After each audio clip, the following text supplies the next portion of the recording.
Thank you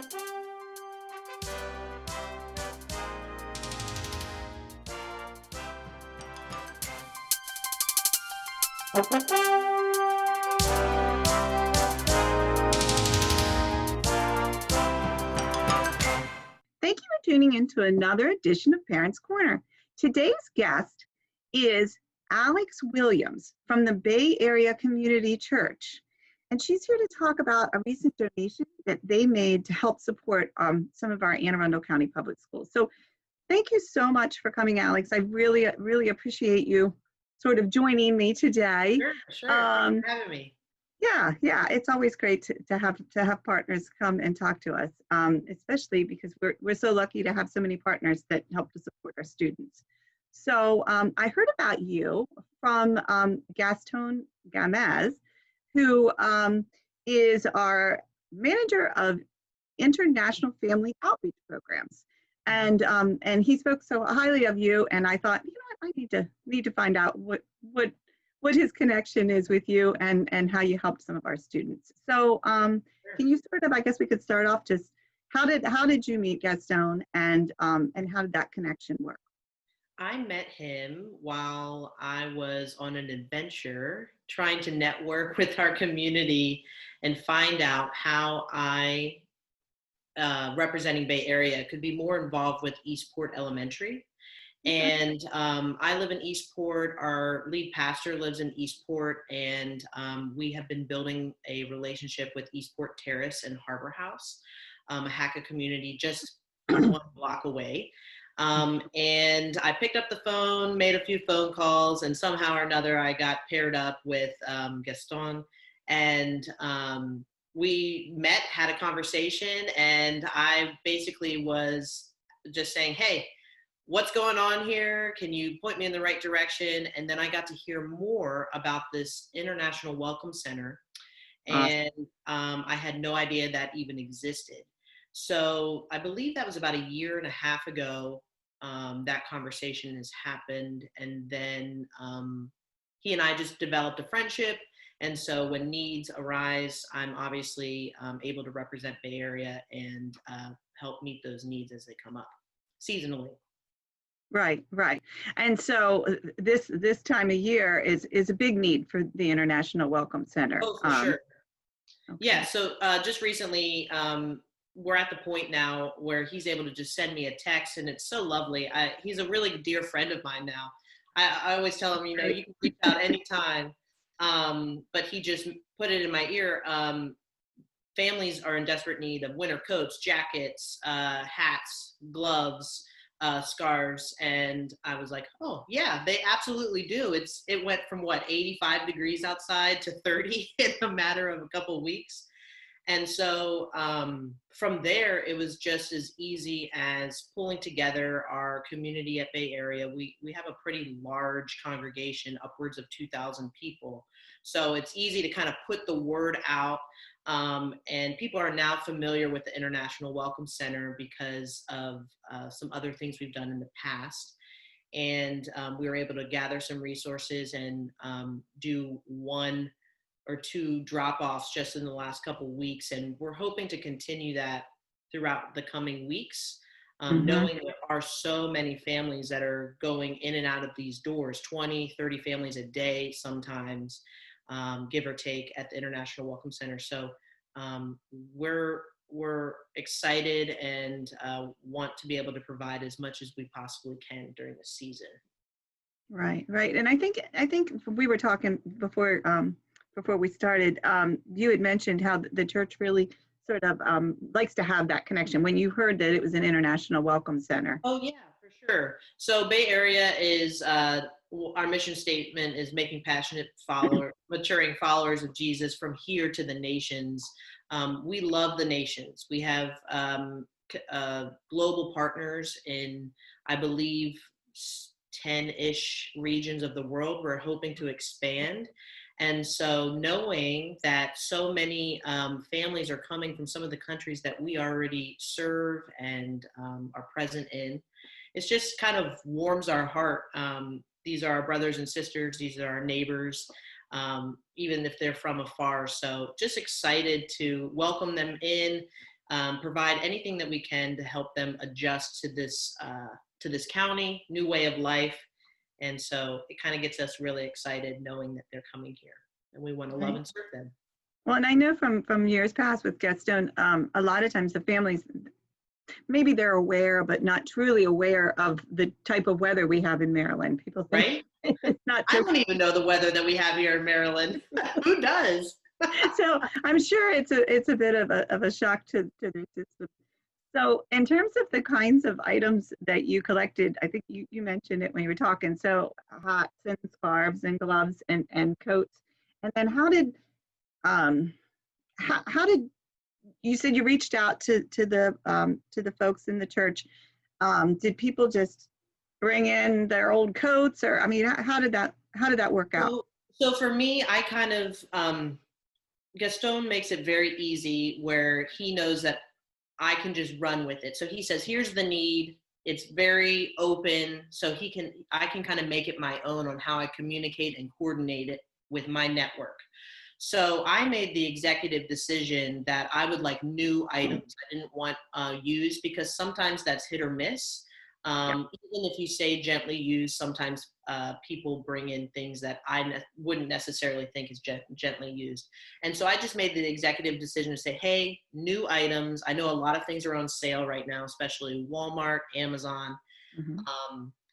I gave them a specific drop-off date so that they could drop it off at the church. And then I would be the person to box everything up and then deliver it to the International Welcome Center, just so that there isn't an overwhelming amount of people not knowing the area, the space, and I would be the sole point person, just as a coordinating way to go about it. So I just kind of was the boss lady, telling people what to do. People are always eager and wanting to give, especially this time of year. People are always looking for ways to serve and to love the community. So just giving them the parameters, the list, and the set date for them to drop off at the specific location at Bay Area makes it so easy to coordinate that. And then I'm able to go and make an appointment and say, hey, Gaston, hey, I'm coming. Here's the amount of boxes I'm bringing. Is this convenient for you and your team? And then it's just easy as X, Y, and Z. And they're always so gracious and kind over there. So I know they were. Well, he was talking about it at a meeting, so he was very pleased. So in terms of you said that you've collected so much and taken boxes over, and then you may take more as needed. So how many folks do you think you probably served? I mean, it's okay if you don't know, but do you have any sense of that? Let me think that through. Oh, don't worry. sometimes the boxes, when I know they're new, I haven't really opened and looked through them. I think in the last couple of weeks, maybe we've done in between 30 and 50. We hope to do more in the coming weeks. It's like a trickle. It's a trickle right now. Right.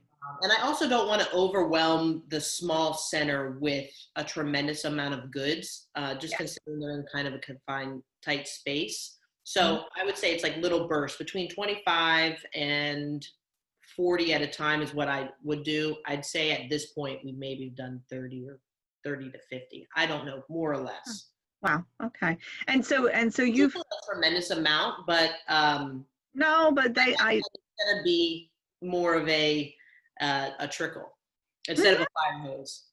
Well, what's awesome about it is that you have a connection with him. So this is not just a one and done kind of thing. He could reach out to you when he sees the need and not get overwhelmed and not get more than he really needs, but to get the right amount. And I know from some of my work that's really important. And that's what's important about us having partners in the community.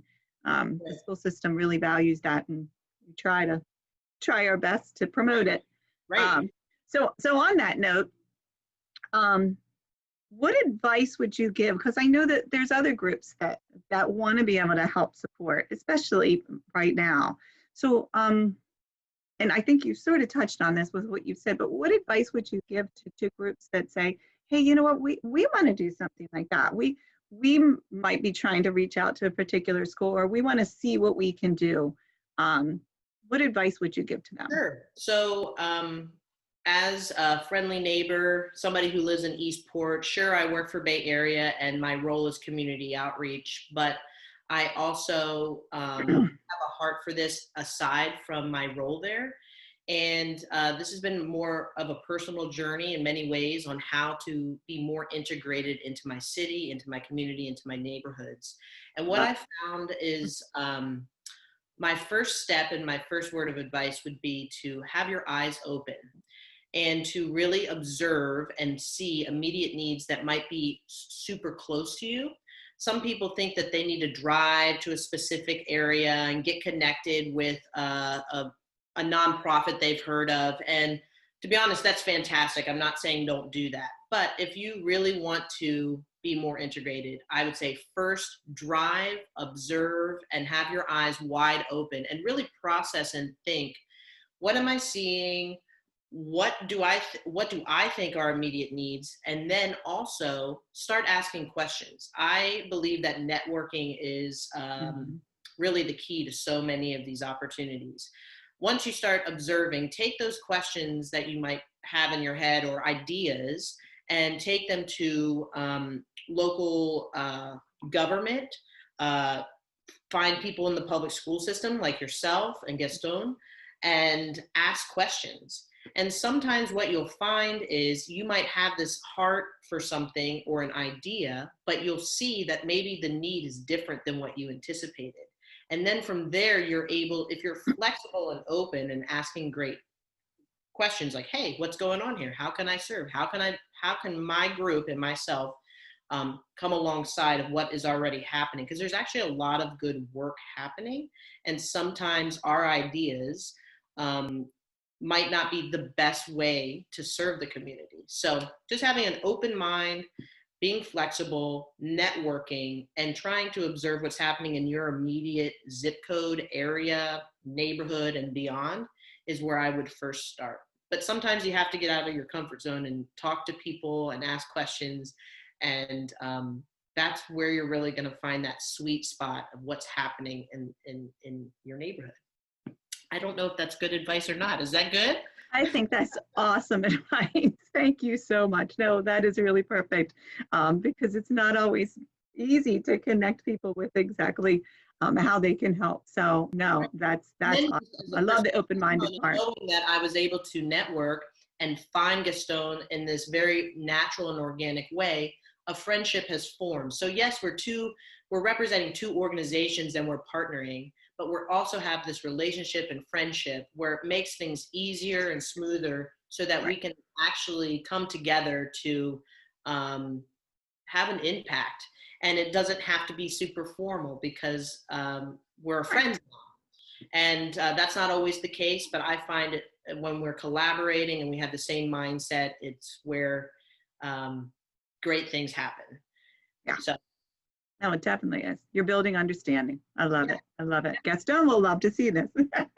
So I thank you so much for joining us. I thank you for all that you're doing for the International Welcome Center and for our students. Great getting for having me. It's a joy and a privilege to be just a part of everything that's going on. So thank you so much.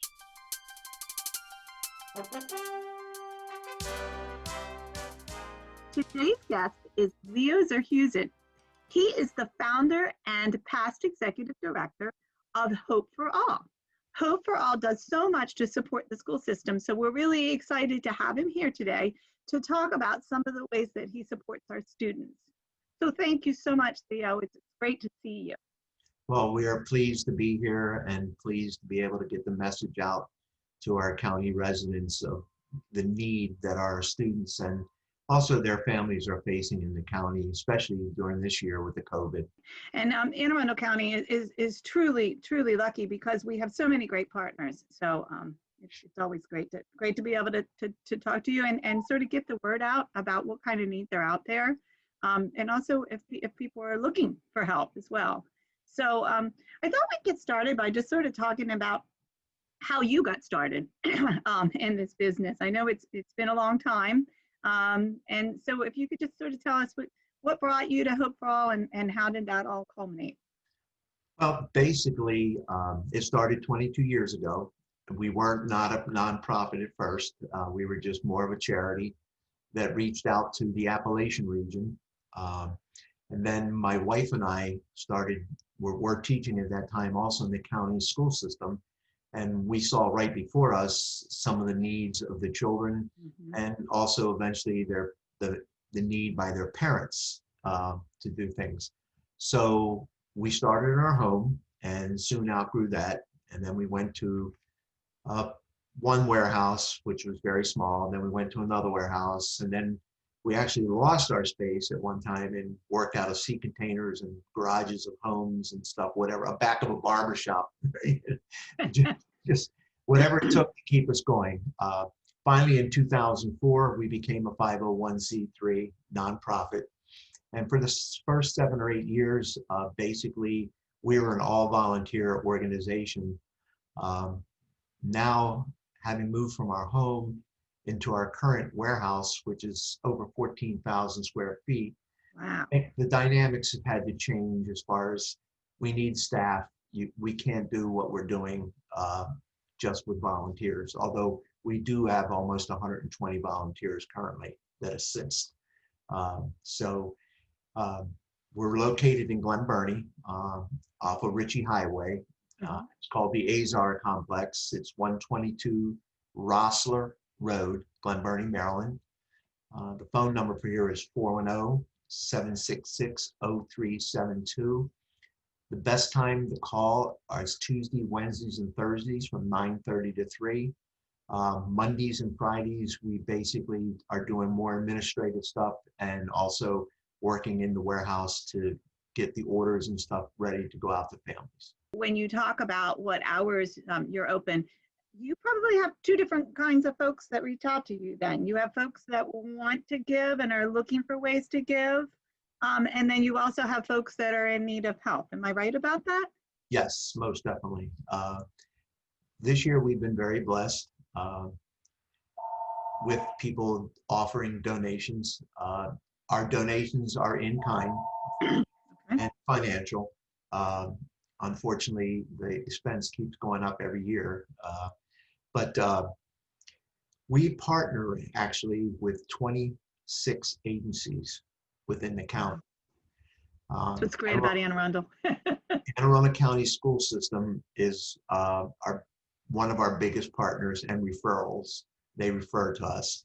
We also do social services. We also do Dr. Pam Brown's partnership with Children, Youth, and Family. We also help with the Lighthouse Shelter.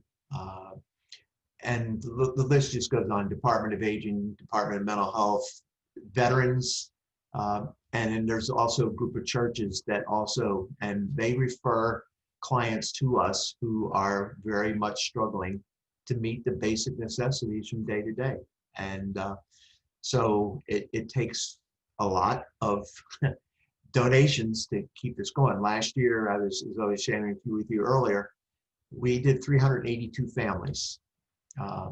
In those 382 families, we purchased 546 brand new beds, and also new underwear, new socks. This year, we've been a little slower, mostly because of the COVID. But now, just in November, we just finished 30 families, which is usually what we try to do a month. So the need is just constant. And so the things that we are trying to get people to assist us with, if they go to our website, there's a list of items that can be donated, in-kind donations. The one thing that we definitely ask, though, if you donate clothing, please make sure it is washed, cleaned, free of holes, and it's basic clothing. It's long pants, short pants, jeans, sweatshirts, sweatpants, short sleeve shirts, shorts, coats, winter coats especially, but they have to be rain resistant. Right. And then, we take basic furniture. We don't need gigantic china cabinets. We basically are looking for dressers and chests and end tables and nightstands and kitchen tables and chairs. Student desk, a lot of students don't I'm have glad you desks. brought that up because we were talking about that before. Yeah. So, and you spoke to why that was important. And I know in my own, because I have students, that at first we were like, oh, well, we could use the table, but sometimes that doesn't always work. And so you were saying, I guess, that you had given some desks out, correct? Fortunately, you know, as we got into this COVID situation, we found out that many families needed desks for their kids. The reason being is, unfortunately, many of these families are living on a bare thread, and they don't have all the furniture, right, or the clothing. So actually, one of our partners, ACDS out of Annapolis, was able to allow Hope to spend some money from the CARES Act to purchase desks for kids. And I think we're pretty close to shipped out 50 desks That's awesome. that these kids can use. They can put their laptops on them, or whatever, Chromebooks, so that they have a place. It also has slots for them to put their books on the side. Right. And that was a very, very wonderful, wonderful gift. Because some families, not only their tables full, a number of families don't even have tables. Well, that's what I was thinking. Yeah, we're all thinking, well, we want to have somebody off the table, but it could be they don't even have one. And I mean, it's also important for kids to have that sort of, I mean, I think many of us are struggling with having that space to work on our own independently. So it also adds to that, hopefully, for these kids. Yeah. And, you know, so many of the homes that we go into, they're bare. Mm-hmm. People are sleeping on the floor. Babies need diapers. Kids need clothing. They need winter jackets.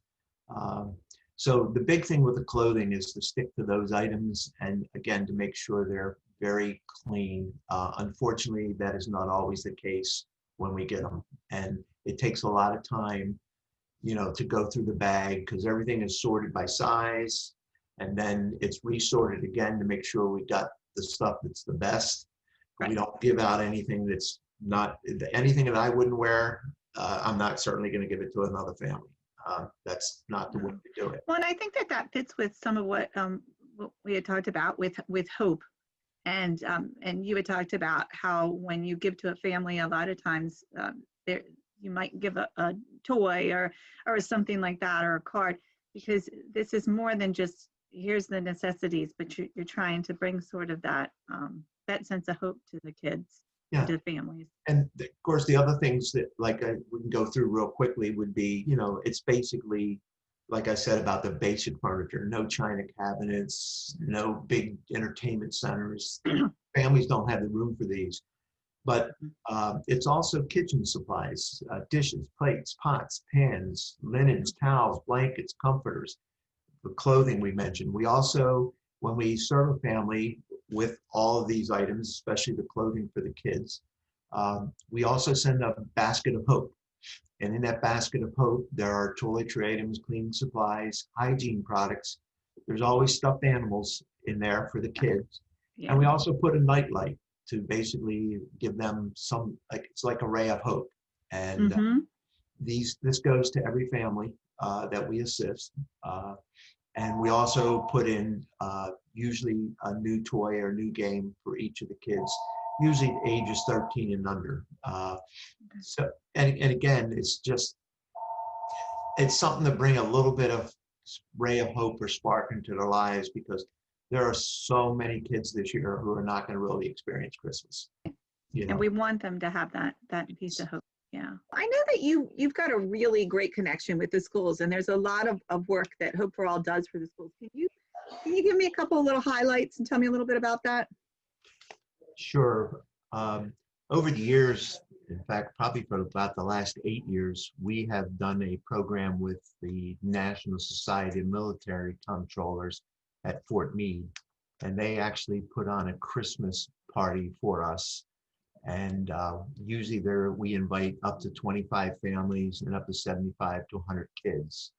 And they basically came to us, and we thought of the schools. And so it's been a partnership that's been going on, like I said, now for about 8 years. Wow, that's the other thing was too that we've had Even the schools have tried to help give back by, one of the schools did a collection of toiletry items, cleaning supplies, and they also did a penny wars, and they did that for a couple years. And then Severna Park High School last year did their theatrical and chose Hope as their nonprofit, and they were able to donate money to us to help us keep going with what we're doing. I love that. So you're really getting the kids involved in the Yeah, in yes. giving. You know, we have a lot of students too who come to us for service hours. Oh, okay. Okay, so they can come and volunteer and get in the hours that they need to get in. They can be sorting clothes. They can be working on the truck, doing pickups and deliveries. They can come and help us with the yard sale that we have once a month. Mm-hmm. So, you know, those are some of the ways and activities that we've been involved in, and the schools kind of partnered with us on it, which is really great. It's Right. good to see it going back and And it's forth. a learning process as well. Yeah. I love that. I love that. So that's a really great segue, because you talked about having others help. Because I think that, busy guy that you are, you've got to leave us today, but you have someone there with you that you want to introduce, and she's going to jump on and give us some more information. So did you want to go ahead and introduce her? Sure. And before I jump off, thank you very much. But I'd like to introduce to you Ms. Connie Cooper. She is the new executive director. She took over from me, and she's been a real blessing in so many ways. So I'll be jumping out, and I'll let Connie come in. All right, we will be in Bye. touch, Leo. You Bye. take care. You take care. Thank you so much. So Leo explained that he was the past executive director, and Yes. he gave us a little bit of history, so we know how much time he's put into this, and obviously he'll still be putting time in. But you are the new executive director Yes, of Hope for All. Yeah. I Yeah. came on interim director back last August, and full-time came on in January. So almost a year. Wow, that's exciting, and it's important too, because it means that this work is going to keep moving forward. Absolutely. Yeah, seamless. Yeah, I love it. I love it. So, so Leo was talking about, he gave our viewers some information on how to give, what kinds of things they're given. He talked about clothes and making sure that they were clean and all that good stuff.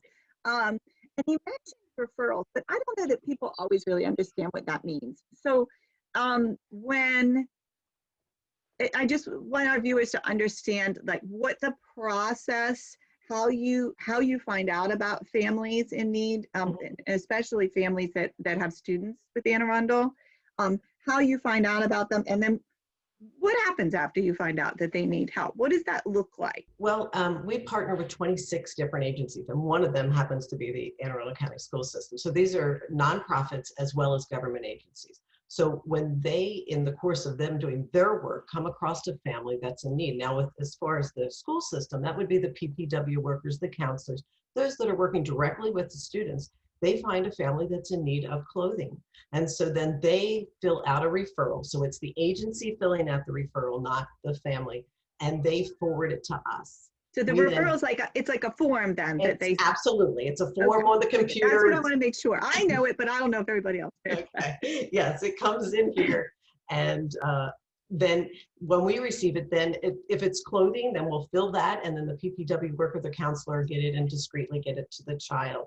If for some reason the family needs a little bit more than clothing and it goes into our Houses into Homes program, then when the referral comes in, it goes out to an intake team who, before COVID, would go and meet with the family and find out exactly what they needed: furniture, housewares, linens, clothing, whatever. So very individualized then. Very much so. It's our intake process. It's a 7-page form that our intake people have to fill out. So now they're doing it by phone. So it's still happening. And families are still being served. So once that referral and then the intake packet come back in here, then we have volunteers and employees that are sorting through donations that are coming from the community in our warehouse, and they're making sure that everything is clean and they're sizing it and putting it away, so that when we get a family, then we can then immediately fill the order. So the clothing is packed, the housewares, everything they need, the pots, the pans, the dishes, whatever it is, it's packed up. individually for them what they've requested, what they have space for. So sometimes it's good that they can pick and choose what they want. And then the furniture is loaded and then it's delivered to them. A lot of our families do not have transportation. So the fact that we deliver these things to them. Now the clothing, like I said, the PPW workers pick it up, but everything else we deliver. And I'm glad you touched on that, because that really is an important piece, that you're able to deliver it directly to them. Yeah. It's understanding their situation and what they're in, you know, so we understand. Individualized. I love that. I love that. Is there anyone that you've met over the last year and a half or whatever that, and you know, not giving me their name or any, but any story that really just touched your heart and you thought, wow, I you know. Yeah. Probably many. I tell you, I've met so many families, but it's always usually the ones that are the single moms. And sometimes it's that they're because of a loss of the death of their husband or whatever, and they're with their kids and they're just struggling. They just don't know where to turn, what to do. And just some of those moms I can't imagine myself trying to raise my children without my husband or anyone else helping. And so to be able to come around them and love them and let them know that the community cares and that all these things that we're bringing are because the community has responded to our call and that they want to take care of her. And so I just love our single moms. And of course the little kids run around. There's a picture with me and the kids, but that is why we're here. You know, we're all here because we want to serve, because we care.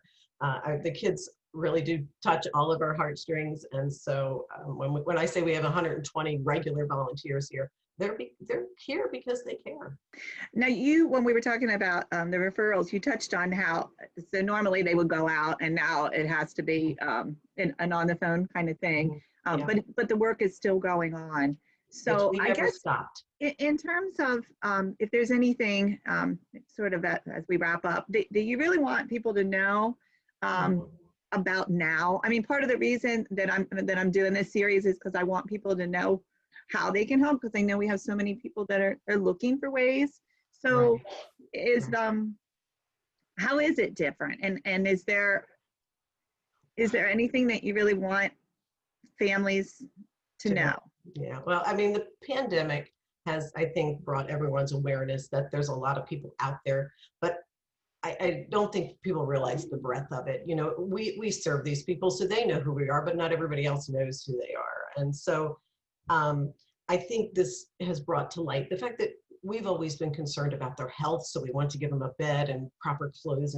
And along with that, we gave them a basket of hope, which was the cleaning products and toiletries. And we've always just done that. That's just been part of what we did. You're moving into a new place, or you know, we just have always provided that. But with the pandemic, it's brought to light that how essential that is, because now people are quarantining in their home. We're saying, clean your home, you know, make sure everybody's washing their hands. Well, if you're on food stamps, that's a luxury. Any cleaning product, any paper towels, that's a luxury. That you can't buy it with your food stamps. So it's not covered, right? It's not covered. Okay. I thought so when we used to go with the basket of hope, you know, we were doing them, you know, something that it would be an extra for them. And so by us providing, so what is brought to light is it's not just our families that need it. It's, you know, everyone needs that. And even the county asked us to start getting boxes together of that through CARES funding to help families that were going to the pantries to get food. Well, then they needed the cleaning because they were home quarantining. We wanted them to be safe. We wanted them to be healthy. And so that's kind of something that's come out of all this that, you know, and I just wish that people understood the breadth of it. You know, since I started volunteering at Hope over 10 years ago, we're serving 4 times as many families as we ever, you know, and every year you think, well, you know, we did a lot of families, you know, we almost did 400 last year, that it's gonna, you know, we're making some kind of dent in it, but there's a lot of people struggling out there, and it might not be next door to you, but it might be around the corner. And so we're just trying to do our part. So before we go, so you speak of cleaning supplies. So that's the kind of things that people could donate on top of that nice, clean, good-looking clothes. Yeah. I know I'm going to be searching my closets. And I think Leo had mentioned desks, furniture, those kinds of items. So basic items that you would think when you moved into your house, what did you need? Think about that truck that came behind you. Well, that's what we do. Well, we almost did 400 times last year. We delivered a truckload to a family and said, this is to help you. This is to help you become self-sufficient. But we understand that you don't have the extra money right now to buy all this. So like the starter pack of essentials. Yes. I like that. I like to think of it. Yeah. So we really say we take everything. So you don't have to think about, do they take it, do they not? We just take everything. And if it's a basic item, it always goes to the families. There's no ifs, ands, or buts on that. If it is a luxury or like a knick-knack or something like that, then yeah, we sell that in our yard sale. And so we can buy. We always provide new socks, new underwear, new pillows, new beds, mattresses, box springs. So, if it is something that is decorative or, a book, a purse, or whatever. So we take those funds and then turn them right around and Smart. Put them into things. I love it. Well, thank you so much. Thank you to Leo. Welcome. Thank you to you. I so appreciate talking to you guys. It's been wonderful. And I'm happy that you're there to support our schools and our students. We love the partnership. We love helping the kids. Yeah. Thank you for reaching out to us.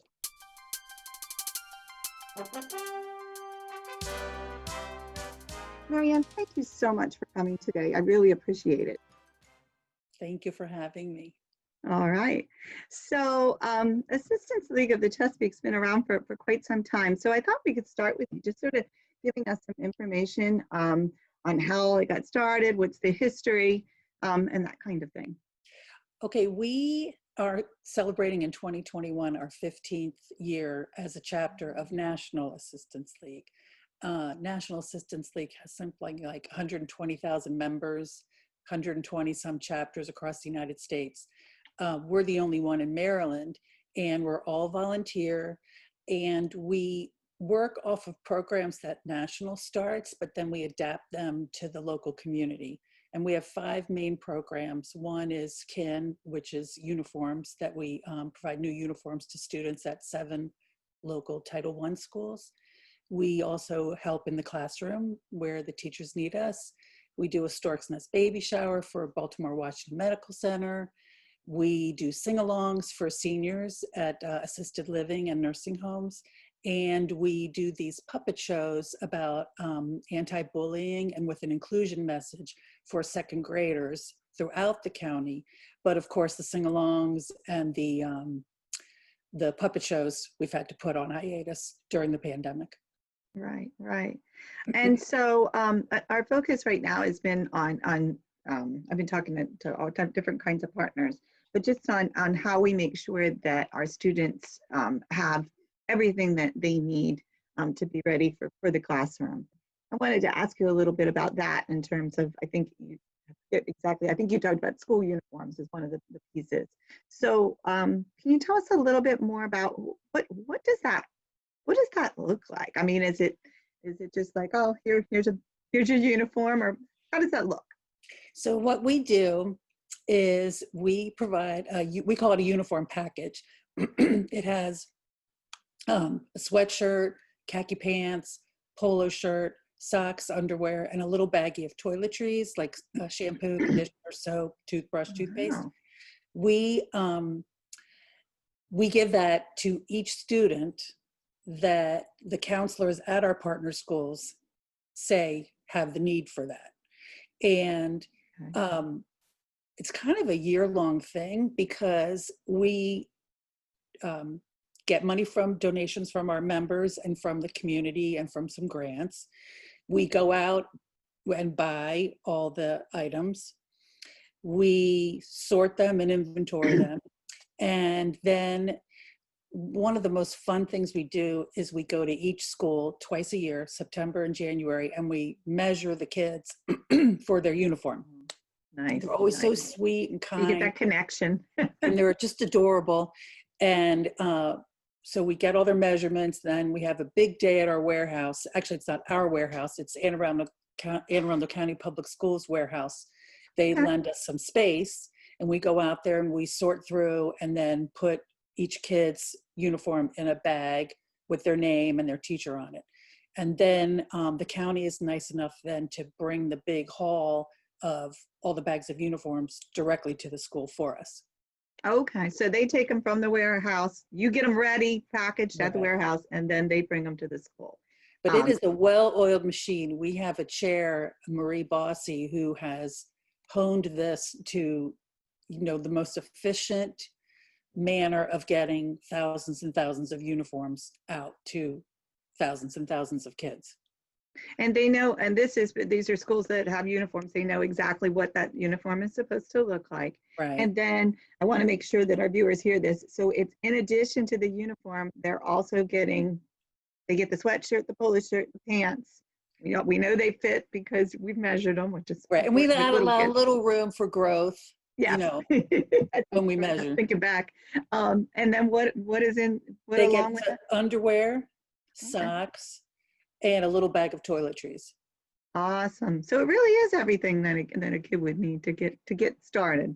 Yeah, and I think the beauty of uniforms is that you look just like your peers.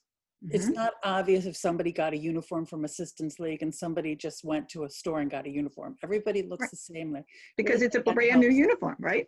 And the teachers tell us that the kids just feel better when they feel like they fit in. And then you could hand down that uniform to a younger sibling once you outgrow it.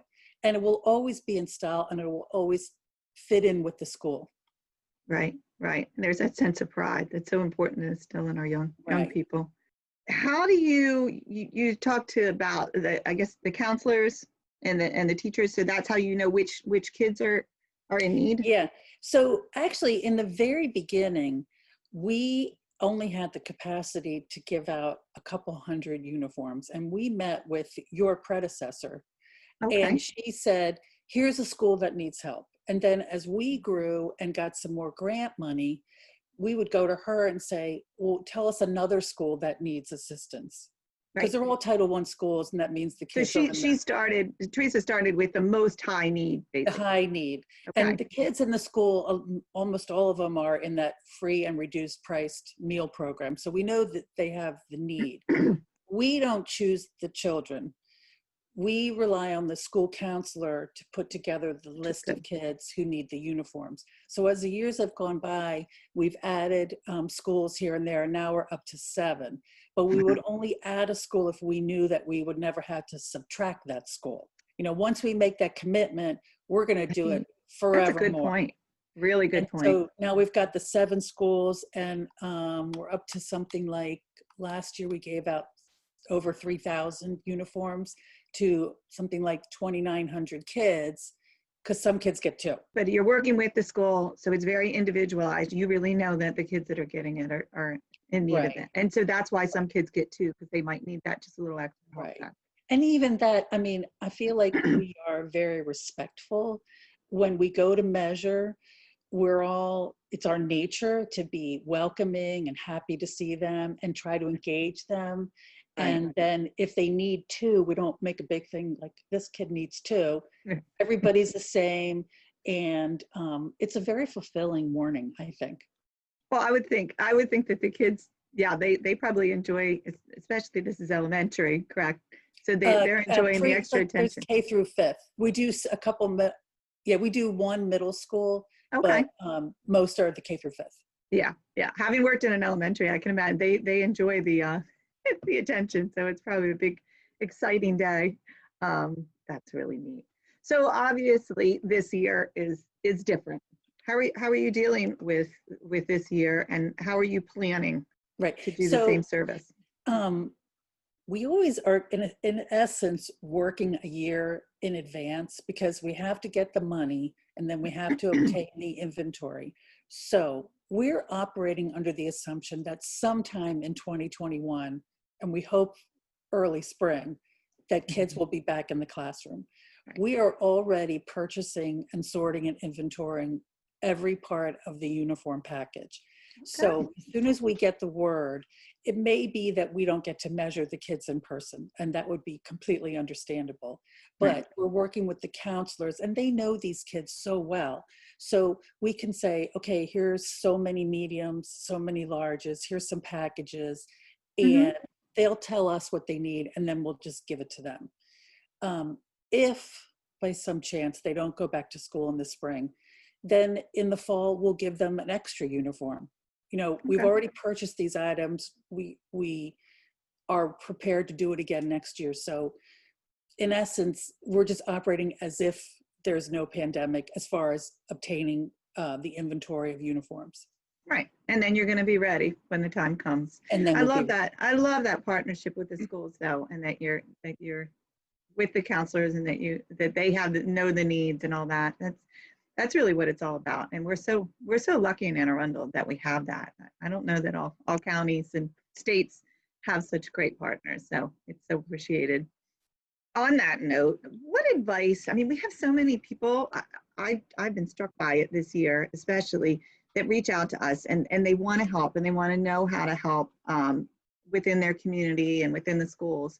What do you have any advice as the president of Assistance League? I have two parts to my advice. One is talk to people like you who have a direct line of communication with each school and find out what they need and what you can provide.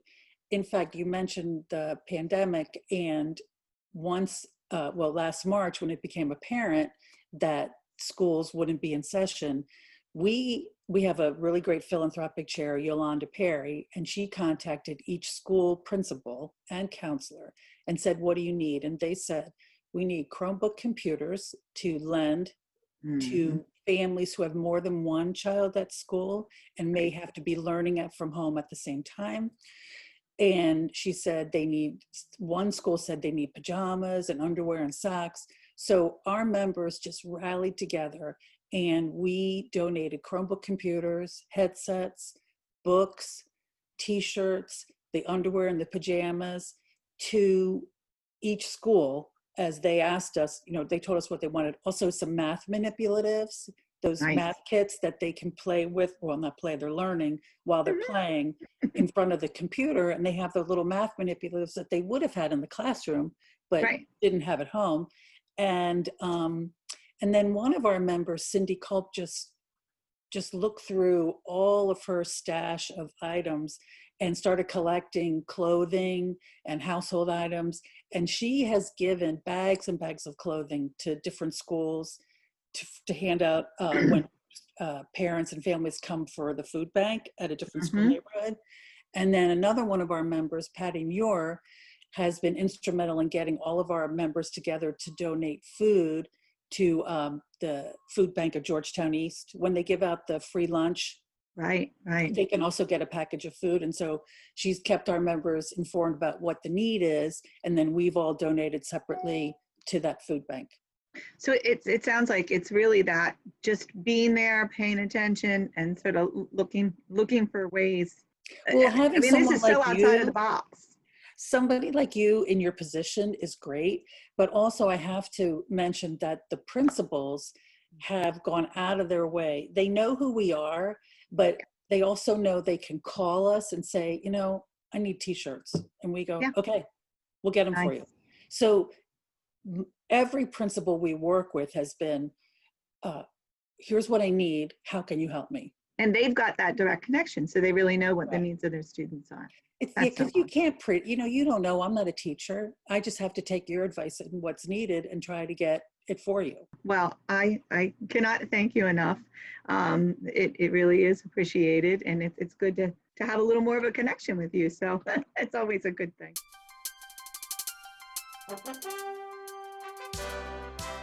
Today's guest is Shaye Clark. She is the Reach Director of the Teen Afterschool Program at the Pip Moyer Parks and Recreation Center, and she's also a Community Ambassador at Annapolis High School. Shaye, thank you so much for coming out today to talk to me. I really appreciate your time. My pleasure. My pleasure. So I invited you here virtually because there was a coat drive that I saw that I thought, oh, that's interesting. I wonder what's going on and how that's all working. And so when I reached out, they said, oh, you need to talk to Shaye. So can you tell me a little bit about the coat drive? Yes. Actually, I am doing a code drive. The code drive came to mind because the Bywater Mutual Home actually was starting up a pantry. We found that a lot of the students were not getting a lot of the necessities that they need. A lot of the families weren't getting a lot of the necessities that they needed. So I said to myself, I was just like, wow, why don't we start a pantry or something, to get it going? Well, we come to find out that a lot of the kids needed winter coats and hats and different things like that. And that's when it came about. The code drive was just like, let's do it. And so it just was history after that. Okay. So you already were sort of in connection with some of those folks from the Yeah. 2 different jobs that you do. And then you knew that there was a need, I guess, for food, but then you saw the need for jackets as well. Is that what you're saying? Yes, ma'am.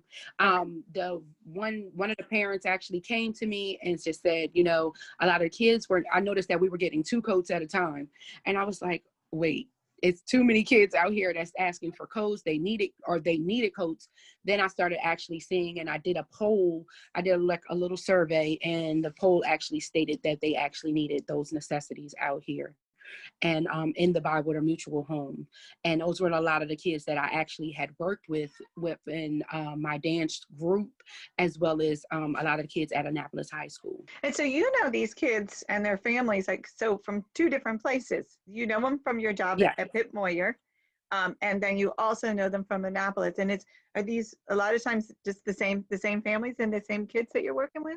A lot of the times they are the same families. I just noticed that, being a community ambassador, you get in tune with a lot of the other kids that are out there, or they want to know what's going on and different things like that. So I've gotten acclimated to knowing who the parents were, who a child is with what. Then I noticed that there was a lot of siblings. And so I do work with not only Annapolis High School, but I have also the middle school, Annapolis Middle as well, here in the city of Annapolis. We're lucky to have people with all these different connections to our families. That's really awesome. So in terms of so I saw the flyer. So how did you go from seeing that there was a need for coats to having this flyer that went out? Because I think I saw it through the central office at the school system. So who did you connect with, and how did that all come to fruition? That was like kind of like a blessing in disguise. It was Miss Lori Fowler who actually connected me with so many different people. And another young man from Kid Changers, he actually connected me with Miss Lori, and then me and Miss Lori found out that we were working in the AACPS connections at the school, and we was like, oh my goodness, we work together. So it was like history in the making, and ever since then it was a click on from there, and we just said, let's do this, and it was history. So you both work for the school system in some capacity, but you sort of met outside of the school system and then brought it. That speaks to what a great community we have in Anne Arundel. That's awesome. Yes. All of us thinking the same thing. So in terms of so you said coats, and you knew that they needed winter coats. Were these coats for just your middle and high school kids, or did you get coats for all different ages? We collected coats as well as gloves, scarves, and hats, all winter accessible. Then, what we did was we dispersed them out not only to the Bywater Mutual Home families, but to my Hillsmere families as well, which is a Latino community. And I mean, when I tell you, everybody was just kind of like blessed really with just knowing that they were able to be warm for the winter. So, and that was the main focus of just knowing that they were going to be warm, this winter. Right. And so we're talking little kids too then. This was all kinds of, right, all kinds yes, of we had a variety of coats. So it definitely came, everything was brand new, COVID friendly. We couldn't take anything that was old or worn. We actually had to have brand new coats, so everything was brand new. We just dispersed them, with hand sanitizer and making sure that everybody was clean when they were passing everything out. And so then I'm guessing that you were struck by the generosity of the community, because you collected quite a few. Yes, ma'am. Yes, Right. ma'am. Yeah, So that's really wonderful. Miss Lori was like excellent with just her and her team. Uh, just, you know, kept in connections with me and was like, Shaye, you know, we have coats, we have more coats. And it was like, we were like outpoured with, you know, coats, gloves, hats, and scarves, you know, to help with both communities. So it was a blessing in disguise. And how did you collect the coats? Were there drop-off locations in certain places, There or was how did? drop off locations. A lot of times we would pick them up at Annapolis High School or pick them up at the Moyer Center, and you know we would just make sure that you know we had you know the accessibility to get all of the donations at the time. And then how did you get them out to the communities? Because you talked about two different communities. So did you go out into those communities and deliver them door to door, Yes, or ma'am. did you have like spaces for people to just come and get Just them? Or? we just had a space. We just had a space. We put a table out and we just said coats available and made sure that everybody that came up to, you know, it was kind of like first come, first serve. If we had it available to you, and then we wrote names down of the people who actually needed, we might not have had their size, but we would work towards getting it. So, and we have been able to do that very well. So, you know, if we said, you know, we needed a 3X or something like that, we were able to get it. Such important work, as you know. And I think it brings people a lot of hope. It makes, Yeah. I think it put a smile on a lot of people's faces, you know, with the unemployment rates that were going on in the world right now. We just noticed that a lot of the families were suffering tremendously. And, you know, they lost a lot, you know, with the pandemic going on and everything like that. And we wanted to be such, you know, of help in some sort of kind of way out here as best as possible. Now, Ronche, it seemed like you were pretty comfortable with figuring out how to navigate all this. So is this something that you've done before in last Yes, well, year? Or the crazy thing is that when the pandemic first started, we were trying to figure out how summer camp was going to work. And me and my boss came up with this crazy idea. And we was just like, let's do summer fun boxes. So we came up with all these donations from the city of Annapolis, people that worked in the school district. And we came up with all these boxes for kids with nothing but summer fun things, activities that they could just do at home. And it was just so much fun. We found out that the Woodside Garden kids actually got that. And they were like super excited. They got water shoots and different things like that. And like hopscotch, things that you would think of that was done when we were younger, you know, hopscotch and chalk on the ground and stuff like that, just to have fun, you know. Right. And then we came up with another idea when it was school time called the Reach for Peace, which was a big day. We were able to come back out into the world just a little bit and have it over at Bates Park, and it was called Reach for Peace Day and Cyber Book Bag Giveaway. We gave away 500 book bags. Wow. And they were donated from kid changers and different people in the community, and it was awesome. We had vendors. We had my dance team, actually, Identity Dance Team was out there that day. We had Annapolis dance troupe out there. It was just so much fun. A lot of the officials, a couple of the officials was out there that day. Miss Rhonda Pendell Charles, Shanika Henson, Delicate. So it was a lot of fun. Miss Joanna Tobin, who is now on the Board of Education, was out there, who is one of my biggest mentors that's actually helped out with this, just getting my ideas out there. And it's just been tremendously fun. So wow. It's just been an ongoing thing of just wanting to help the community. Well, and that leads me to my last question for you. So I love your spirit and your enthusiasm for this kind of work. And I know that there are other people out there that are looking for that, and they want to be able to help and connect. So do you have any advice for people that say, hey, you know what, I want to make a difference, especially for these kids? What would you say to them? I would say just go ahead and do it. You know, put your thoughts on some paper, and then you connect with the right people. Have a passion for it, have a love for it. Know that, you know, that it's going to a good cause.